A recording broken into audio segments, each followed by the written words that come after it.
This is Generation Stadia, giving you that daily dose of everything and anything Stadia related, and today we have a news update. In today's video, we'll be discussing web browser 4K support for Google Stadia, as well as some emails that are flying around giving users 3 months of Stadia Pro to try it out.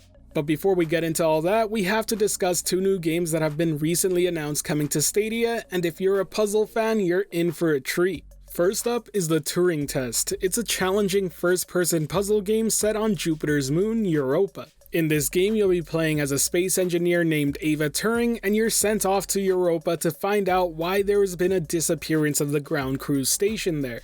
But once you get there, you'll notice that a series of puzzles await you. The station's AI named Tom tells you that these puzzles can only be solved by a human, and apparently the ground crew set them there, but why did they do it, and what are they hiding?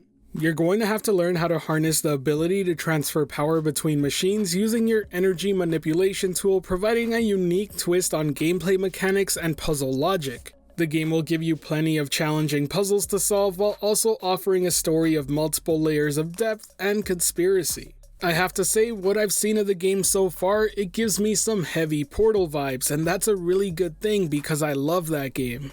The story itself also seems really interesting, and it seems like it's going to be one of those that has a ton of twists and turns, so I can't wait to play it. Now, the second puzzle game recently announced is called Relicta. The game is a first-person physics-based puzzle game where you need to combine magnetism and gravity in order to unravel the secrets of Chandra Base. You'll play as a psychiatrist stranded on a moon base where you have to bend gravity and magnetism to your will. But your daughter's in trouble. Will you rush straight ahead, or will you take your time to unravel the intrigues of 22nd century orbital politics? Buried deep within the moon lies a secret that may claim your daughter's life or change the fate of humanity. Relicta features some very detailed environments. As you can tell by this trailer, there's a variety of them and they look fantastic. And aside from the mind-bending mechanics and complex physical puzzles, it also features an immersive original soundtrack. I have to say the visuals really draw me into this game. It seems like there's going to be a ton of different environments to actually solve puzzles in, and they're all based on different biomes if this trailer's anything to go by. Either way, it seems like this will definitely scratch the itch for any of those of you out there who love puzzle games and sci-fi stories. It's always a great thing to see more games added, but I'm really happy to see that they're trying to cover more bases in terms of variety of games available on the storefront. As for those of you who are waiting for the next big AAA game, don't worry, Doom Eternal is right around the corner and The Division 2 will be launching just before it. Now we're going to move on to the next topic, and that's 4K support is starting to roll out for Stadia on web browsers. If you have a 4K monitor displaying the correct resolution, there's a chance next time you launch a game at Stadia.com, it'll start playing with 4K resolution activated. Now I say chance because it does seem that the rollout hasn't officially completed. For myself, it wasn't actually playing any of the games in 4K, but I did find a workaround into activating it. Now, before I tell you how to do it, I need to make it clear that Google has yet to officially announce 4K support for the web browser. That's just something that a lot of Stadia subreddit users have noticed and picked up on when playing on Stadia. So if you have the correct monitor and resolution, but your games still aren't running in 4K, you can force it by using the Stadia Plus Chrome extension. I'll be putting a link to it in the description below, you can go check it out. Once you've launched a game, you're going to want to go check out the connection quality, and you're going to want to change where it says automatic to force VP9 codec. At this point, the page will refresh itself and the game will be running in VP9 codec, but you're going to need to actually exit out of the game and relaunch it. Once you do so, you should see 4K now activated, and I have to admit, this has been a really big deal for me. Back when Stadia was first announced, I actually went out and bought a 4K monitor, so I've been waiting for the web browser support for a good amount of time, and I have to say, it completely delivers.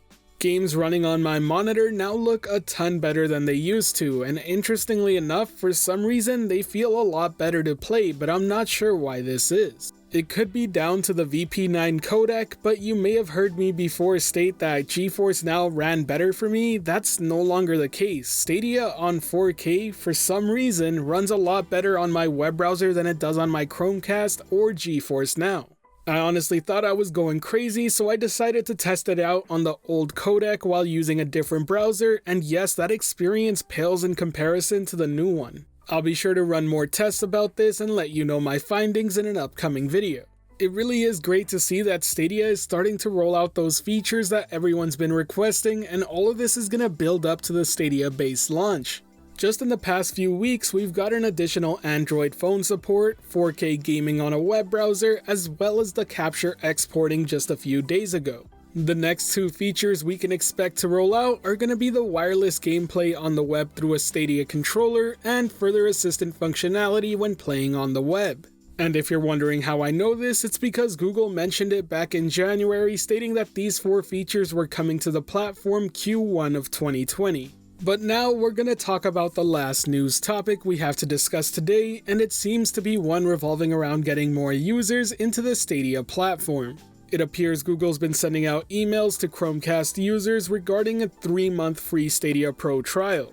Once again, I need to be clear and state that Google hasn't officially acknowledged this, and I haven't received an email myself, but there's been plenty of users on Twitter stating that they've received such an email. This is a great way to get more word out there about Google Stadia, but also a great way to do it in a controlled manner. I do fully expect to see more of this type of thing happen as we get closer to Stadia Base's launch. It just seems like a great way to slowly start introducing more users without having to flood the servers in all at once. I've always been a firm believer that Stadia is the type of thing you need to try before you buy, and I have no doubt that this is certainly going to convince quite a few users of its capabilities. By the way, if any of you actually got this email, do let me know in the comment section below. I'm very curious to see just how many they actually sent out there. Anyways, that covers all the news I have for you today. If you enjoyed the video or found it helpful at all, be sure to hit that like button because it really does help the channel out. And if you're wanting more content like this, be sure to subscribe and hit that notification bell as well. Today's end of video message is just going to be a quick reminder that I won't be posting on weekends, but I'll be back Monday to Friday next week. That same week, I'll be posting up a Stadia game review, and it's something that I want to be doing a lot more of going forward, so I'm hoping that you'll tune in and give me feedback. Other than that, I just want to give you a huge thanks for your continued support and the fact that you keep coming to these videos to watch them. It really does mean a lot to me, and I can't wait to keep providing you with more content, and I'm just happy that there's so much to share now. This has been Generation Stadia, giving you that daily dose of everything and anything Stadia related. The Gen S community is over 3,500 strong and growing by the day, and until next time, I'll catch you in the clouds.